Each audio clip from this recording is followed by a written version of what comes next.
Welcome to Carver 3607. Today we're going to replace some Portlight screens, and it's about as exciting as watching paint dry. But when it's all done, it's going to look great. So the old screens are ripped, they're faded, they're falling off, they're not looking good or as nice as you'd like. So replace them is actually kind of easy. First you just got to get your material. And I went with the no-seam size because here in Florida you get a lot of these no-seams coming through the bigger screens. So I bought a roll of no-seam screen. You need your frames, and you give them a good scrubbing. Get all the old glue and some of the old stuff off. It's not too bad. You don't have to go too crazy with it, but just making sure that it's fairly clean. You need some glue, and for this one I went with Elmer's Clear. I tried a whole bunch of different glues, and I just found that this one actually seemed to be the best for this case. You can try some other glues, and I know it's a water soluble and it's on the ocean, and it may or may not come apart later, and we'll see. Time will tell.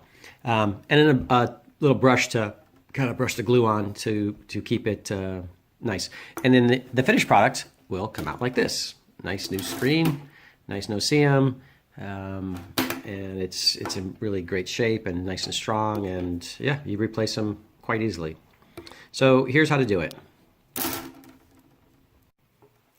So basically, take your frame and place it on the edge. I wouldn't do it right on the edge. I would probably let it come over the edge a little bit, so you can have a little bit on, right here. It's not quite on the edge like this, a little bit less, because you don't want it to be too perfect. If it's too tight, you're going to end up having to trim it while it's glued on, and that can be a pain. And get it so that just a little bit of just under the edge on both sides. And then once you have that, then you just have to find where you start your cut. And once you find where that cut line is, you just follow that line straight across to keep it nice and straight, and just kind of cut all the way across. I would cut the entire run because you can get 2 screens out of it. So once you find out where it is, just a little bit under on both sides, go ahead and start your cut and run it all the way through. Another thing you'll notice is that they're not perfectly straight on the edges. And that's because when they put it into the window, they push it up a little bit to jam it in there, to keep it in nice and tight. So even though you're putting it on the edge here and it looks like it's a nice fit, there's going to be some showing that you will have to trim slightly later just because of the bow. But try to make your cut straight, and we can fix that a little bit later. Okay, let's face it. These squares are so tiny, and it's going to be a little challenging to get a perfect cut every time. So just do your best and try to get as straight as possible. Whether you use a straight edge and a razor to do that, or one of those white wax pencils to draw the line on it, or whatever. But again, it can easily be trimmed once it's done. It's just a little bit more work in the end. And as you can see, it's a pretty good cut. It has a little bit of an overhang on each side, or actually under on each side here. And then of course on the edges, because it's bowed, there will be a little bit of extra showing there. So once you see that, you realize you can make a second one for that as well. So we'll just start with the one, and then you can just repeat the process as needed. So then what you want to do is just kind of round the corners a little bit, just so that it doesn't, you're not gluing down square edges hanging off like you can see up in this corner here. So you just kind of take your scissors and just a little rounded, just you can trace it if you want, or you can just kind of eye it up a little bit, and that helps for the gluing. So once you have your 4 corners cut, you can lay it down. You want to lay it down so you make sure the screen is flat. Because this was rolled up, it's got a natural curve to that. So what you do is when you glue it down, you just glue it down this way, and the weight of it will push down and help seal. Otherwise, when you go to glue it, this piece will be up and not get connected. So just make sure you're using the right side when you go to glue it. Now you just go ahead and put a thin bead of glue around the center of it, all the way around, and that'll get you ready for dropping the screen onto it. Doesn't have to be all that thick, because we're going to do a second gluing once it's on top. So go ahead and just start dabbing the screen all the way down. You can push it, dab it, however you want. And you can see this is kind of high at the end. By dropping that down, it brings the glue into it, pulls it in, keeps it nice and tight. And you just kind of go through and, spread the glue into the different pieces of the screen. And just kind of go through so it's nice and clean. If there's a big glob somewhere, just kind of brush it out. And try not to do it over the edges. And you try not to do it into the screen part, on the center part, because you might see that from inside the Portlight. So what I did was I made sure that one of them was tight to one side so there wasn't very much overhang, and the other side has the overhang in the center part.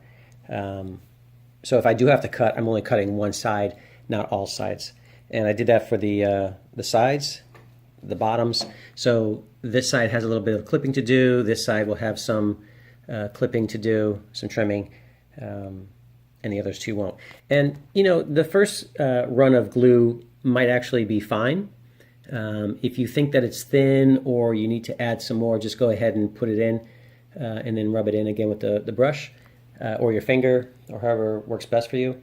And you can also wait till this dries the first round and then go through a second time and hit it again if needed.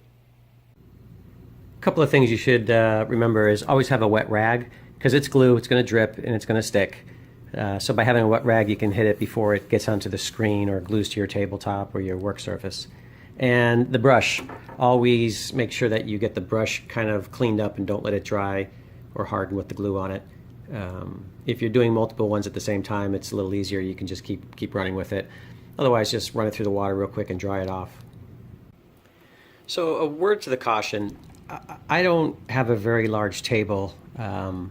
This is my workshop. If I had a workshop, I could do a lot more all at once. I only do about 2 a day or 2 a sitting. Actually, the table on my boat is bigger than my table in my condo. So if you're going to do them, just be careful. You get a lot of scrap, you get a lot of glue floating around. Your glue's going onto the screen if you're not careful, because it'll hit the table. Depending on the space that you have will depend on how many you can do. But just be careful, because that glue does drip, and it does drip, and the pieces get stuck, and yeah, it can be a lot of fun to clean up later. So here's the finished product, and if you look closely, this side is nice and edged because we cut it a little bit short on one side, and this side over here is nice and edged. But on this side, we did a little overlap, and on this side there's a little bit of an overlap. So all you're going to do is take your scissors and trim that, and once you start cutting it, it'll clean up nice, and you'll have no overlap on either side.